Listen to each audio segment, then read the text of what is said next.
நாங்கள் வந்துடுவோம்டா. அதெல்லாம் ஒன்றும் பிரச்சனை இல்லை, நீங்கள் வெயிட் பண்ணுங்க. ம், பாத்தியா ராணி, ஃப்ரெண்ட்ஸ் எல்லாம் வெயிட் பண்ணிட்டு இருக்காங்க. இப்போ கடைசி நேரத்தில் என்ன யோசனை? இல்ல ஆகாஷ், எனக்கு என்னவோ மனசு உறுத்தலாவே இருக்கு. உறுத்தலா இருக்கா? ஏன்? இல்ல, இந்த மாதிரி இது வரைக்கும் நான் போய் சொல்லிட்டு வெளியில வந்ததே கிடையாது. இன்னைக்கு முதல் முறையா இந்த மாதிரி போய் சொல்லிட்டு வரோங்கிறத நினைச்சாலே என் மனசுக்கு எவ்வளவு கஷ்டமா இருக்கு தெரியுமா? இந்த விஷயம் மட்டும் எங்க அண்ணனுக்கு தெரிஞ்சது அவ்வளவுதான். அவர் என் மேல எவ்வளவு நம்பிக்கை வச்சிருக்காரு தெரியுமா? என்னை பத்தி எவ்வளவு கனவு வச்சிருக்காரு தெரியுமா? ஏற்கனவே நீங்க எல்லாம் வீட்டுக்கு வந்துட்டு போனதுக்கு அப்புறம் எனக்கும் என் அன்னைக்கும் பெரிய சண்டையே நடந்துச்சு. இந்த நிலைமையில இந்த மாதிரி போய் சொல்லிட்டு வர்றது எங்க தப்பா போய் முடிஞ்சிருமோன்னு எனக்கு ரொம்ப பயமா இருக்கு. இப்போ நீ என்ன சொல்ல வர? எங்களோட முட்டுக்காடு வர முடியாதுன்னு சொல்ல வரியா?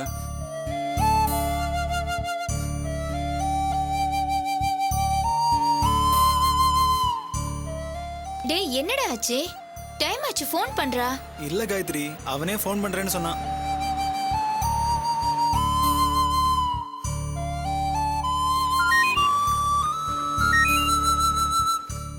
மச்சான், நான் தான்டா பேசுறேன். முட்டுக்காடு ப்ரோக்ராம் கேன்சலு, எல்லாரையும் கிளம்ப சொல்லு. என்னடா ஆச்சு? இங்க எல்லாரும் உனக்காக வெயிட் பண்ணிட்டு இருக்கோம்டா. ராணியை கூட்டு வரேன்னு சொல்லிட்டு இப்படி கடைசி நேரத்துல கேன்சல் பண்ணுன்னு சொல்ற. ஏன்டா இப்படி சொதப்புற? என்னடா பண்ண சொல்ற? நமக்கெல்லாம் வீடு இருக்கா, வாசல் இருக்கா? அப்பா அம்மா அண்ணன் தங்கச்சி யாருமே கிடையாது. ராணிக்கு மட்டும் தானே எல்லாரும் இருக்காங்க. அவ மட்டும் தான் போய் சொல்லிட்டு வரலாம். நம்ம எல்லாம் வீட்டுல சொல்லிட்டு ஆசீர்வாதத்தோட தானே கிளம்புறோம். டேய், என்னடா சொல்ற நீ? அவளுக்கு ஏதோ மூடு சரியில்லையாண்டா, வர முடியாதுங்கிற மாதிரி ஃபீல் பண்றா. அதனால நீ நம்ம பசங்க எல்லார்கிட்டயும் சொல்லிடு, இன்னைக்கு ப்ரோக்ராம் கேன்சல், எல்லாரையும் வீட்டுக்கு போக சொல்லு. ஏய் குடு. ஹலோ மகேஷ், யாரும் வீட்டுக்கு போக வேண்டாம், நாங்க வரேன். என்னால இந்த ப்ரோக்ராம் கேன்சல் ஆக வேண்டாம், சரியா? ஓகே. பை. என்ன ஆகாஷ், நீ பாட்டுக்கு வரல அப்படி இப்படின்னு சொல்ற? வேற என்ன பண்ண சொல்ற? நேத்தே பிளான் போட்டு காலையில எல்லாருமே வந்தாச்சு. கடைசி நேரத்துல மனசு சரியில்லை, அது சரியில்லைன்னா அப்புறம் வேற என்ன பண்ண முடியும்? நான் வரலன்னு சொன்னா என் மனநிலைமையை உன்கிட்ட ஷேர் பண்ணிக்கிட்டேன். அதுக்கு போய் இப்படி கோச்சுக்கிட்டா? கோவெல்லாம் ஒண்ணும் இல்ல. முட்டுக்காடு போய் ஜாலியா இருக்கலாம் தானே பிளான் பண்ணோம். அப்புறம் எனக்கு மனசு சங்கடமா இருக்கு, அது இதுன்னு அங்க போய் எப்படி என்ஜாய் பண்ண முடியும்? அதுக்காக தான் வேணான்னு சொன்னேன். எனிவே இப்பவாது வரேன்னு சொன்னீங்க. நம்ம ரொம்ப தூரம் போகணும், கிளம்பலாமா? சரி.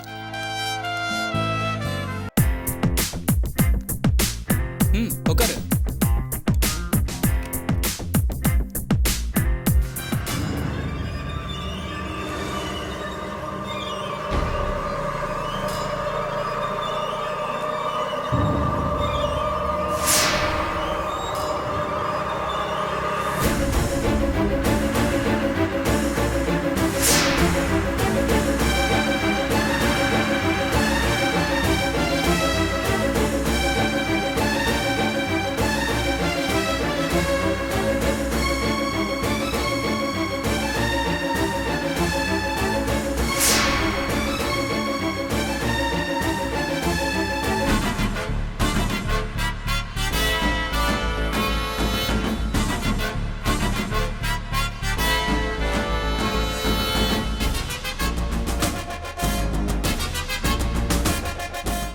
டாடி மம்மி வீட்டில் இல்ல தடவோட.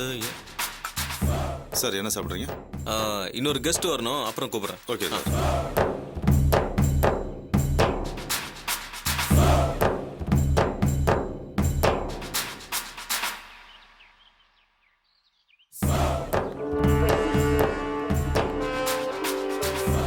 ஜெயந்தி, வா.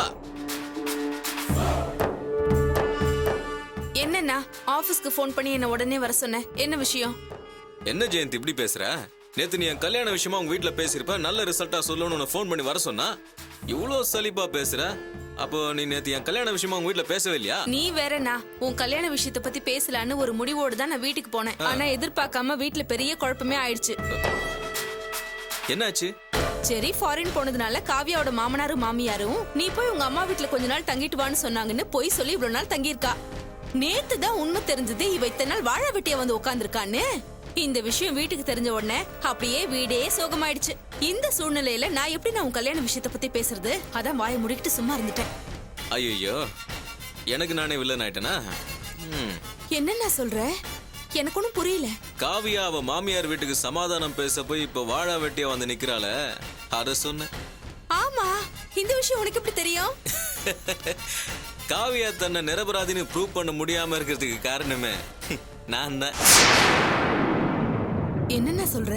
ஏன் கண்ணு ஆச்சரியமாவும் அதிர்ச்சியாவும் இருக்குதா? இப்போ ஒரு கெஸ்ட் வருவாரு, அவரை பாரு. அவரை பார்த்த உடனே உனக்கு எல்லாம் தெரியும். கொஞ்சம் வெயிட் பண்ணு. என்ன கெஸ்டா?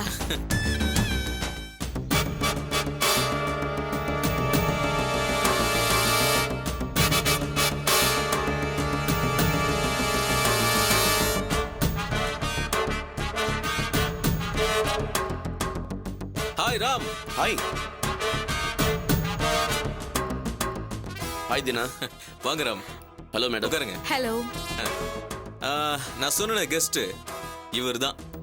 Is it? Yeah yeah. What a surprise Ram. எங்க அண்ணன் சொன்ன கெஸ்ட் நீங்களா இருப்பீங்கன்னு நான் கொஞ்சம் கூட எதிர்பார்க்கவே இல்ல. ராம், எங்க செரி வீட்ல நீங்க சரியா மாட்டிக்குவீங்களோன்னு நான் மிரண்டே போயிட்டேன். ஆனா சினிமால வர கிளைமேக்ஸ் மாதிரி பயங்கரமா ட்விஸ்ட் பண்ணி காவியோடைய லைஃபையே க்ளோஸ் பண்ணிட்டீங்க. கங்க்ராச்சுலேஷன்ஸ். நியாயமா இந்த கங்க்ராச்சுலேஷன்ஸ் போய் சேர வேண்டியது தீனாவுக்கு தான். என்ன ராம் சொல்றீங்க? நான் தான் முன்னாடியே சொன்னனே, காவியா வாழா வெட்டியா திரும்பி வந்ததுக்கு நான் தான் காரணம்னு. எனக்கு ஒண்ணுமே புரியல. அப்படி நீ என்ன பண்ண? என்ன பண்ணனா?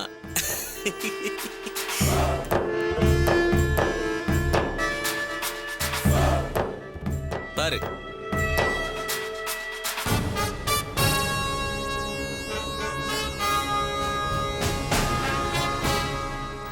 இது எப்படி நான் உன்னோட செல்லுல வந்தது? ஓ, ராம் உனக்கு அனுப்புனாரா? ராம் எனக்கு அனுப்பல, நான் தான் ராமுக்கு அனுப்புனேன். ஏன்னா எடுத்தவனே நான் தானே.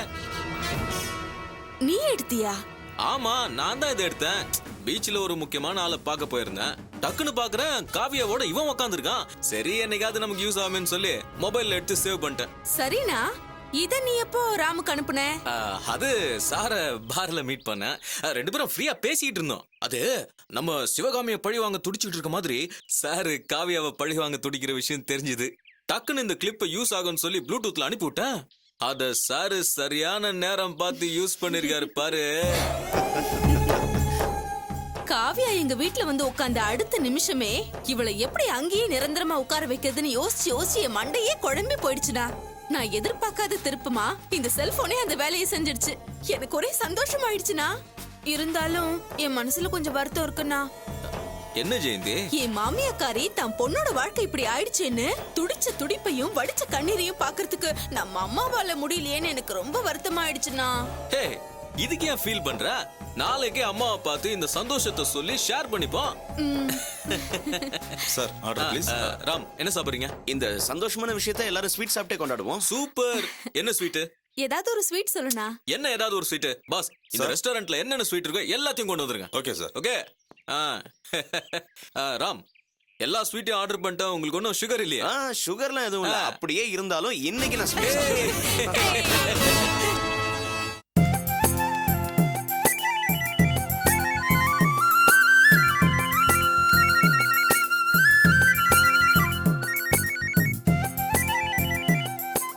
ஹலோ அண்ணே, நான் தானே லேத்துல இருக்கேன். ஒரு 1/2 hour ஆகும்ண்ணே. அப்படியா? சரி, நீங்கள் அங்கேயே இருந்து வேலையை முடிச்சுட்டு வாங்க. சரிண்ணே. ஏய், பக்கத்தில் ஏதாச்சும் ஹோட்டலில் இருந்தால் சாப்பிடுங்க. சாப்பிட்றதுக்கு காசு இருக்கா இல்லையா? இருக்குதுண்ணே. சரி, சீக்கிரம்.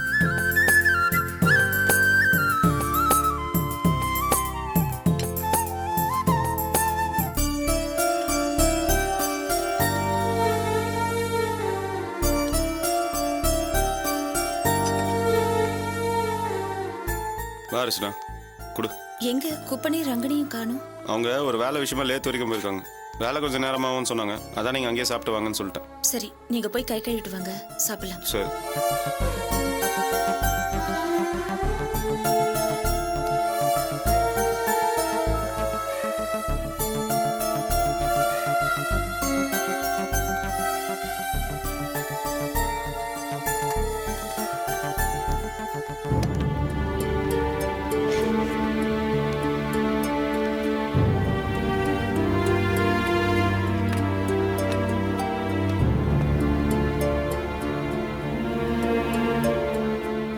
அர்ச்சனா, என்னாச்சு?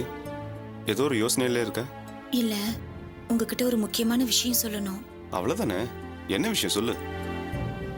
சொன்னா கோச்சிக்க கூடாது.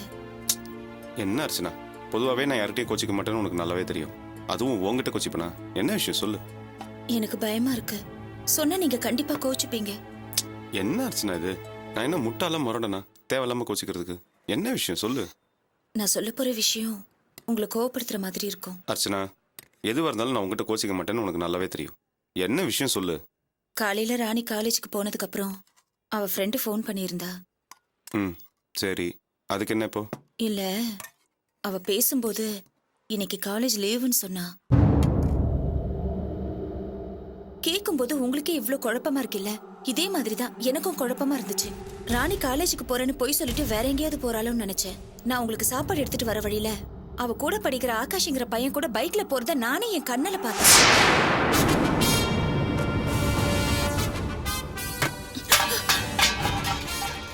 ஏந்திரி, ஏந்திரி. எங்க வந்து யாருக்கிட்ட யார பத்தி என்ன பேசுற? இல்லங்க, அது வந்து பேசாத. என் தங்கச்சி பத்தி எனக்கு நல்லாவே தெரியும். அவ என்னோட வளர்ப்பு. அவளை பத்தி என்கிட்ட சொன்னா நான் நம்பிடுவேனா? எதுக்காக என் தங்கச்சி மேல இப்படி அநியாயமா பழி போடுறேன்? நான் ஒண்ணும் பழி போடல. உண்மையிலேயே நடந்தது என்னன்னு தெரிஞ்சா எனக்கு எதுவுமே தெரிய வேண்டிய அவசியம் இல்ல. என் தங்கச்சி பத்தி இதுக்கு மேல ஒரு வார்த்தை பேசாத. இப்படி ஒரு கேவலமான காரியத்தை அவ செஞ்சிருக்கவே மாட்டான். வேற யாரையோ பார்த்துட்டு அது ராணி என்கிட்ட வந்து தப்பா சொல்லிட்டு இருக்கேன். நிஜமாவே நான் பார்த்தது ராணியை தான். கொஞ்சம் நான் சொல்றத பொறுமையா நான் தான் கேளு. எதுவும் கேட்க மாட்டேன்னு சொல்லிட்டேன்ல. இதுக்கு தான் கோபப்படாதீங்க கோபப்படாதீங்கன்னு பீடிக்கு போட்டியா? இது பார், என் தங்கச்சி பத்தி நீ இல்ல அந்த சாமியை வந்து சொன்னாலும் நான் நம்ப மாட்டேன். முதல்ல இங்க கிளம்பு போ. சரி, நான் எதுவுமே பேசல. நீங்க சாப்பிடுங்க. எனக்கு சாப்பாடு வேணாம், ஒண்ணும் வேணாம். எப்போ என் தங்கச்சி பத்தி தப்பா பேசினோ அதுக்கு மேல உன் கையால நான் சாப்பிட மாட்டேன். முதல்ல இதெல்லாம் எடுத்துட்டு கிளம்பு போ. நான் சொல்றது கொஞ்சம் கேளுங்க. சாப்பிடுங்க. டேய், நான் தான் சாப்பிட வேணாம்னு சொல்லிட்டேன்ல. சும்மா அதே பேசிட்டு இருக்காத. என் முன்னாடி நின்று என் கோவத்தை இன்னும் அதிகமாக்காத. எல்லாத்தையும் எடுத்துட்டு கிளம்பு.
என்ன எங்க நிறுத்திட்ட?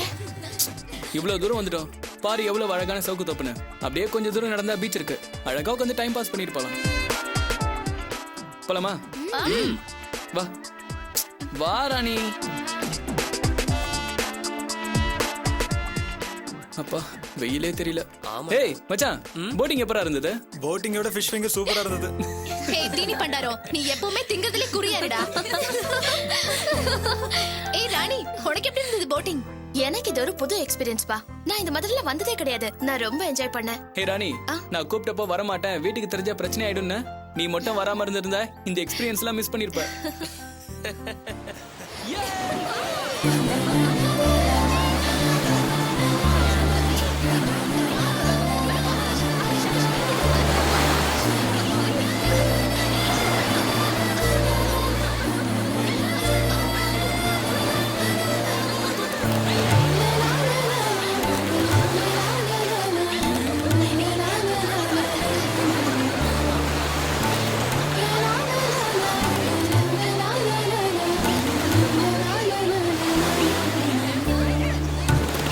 Chum chum chum chum, chum chum chum chum.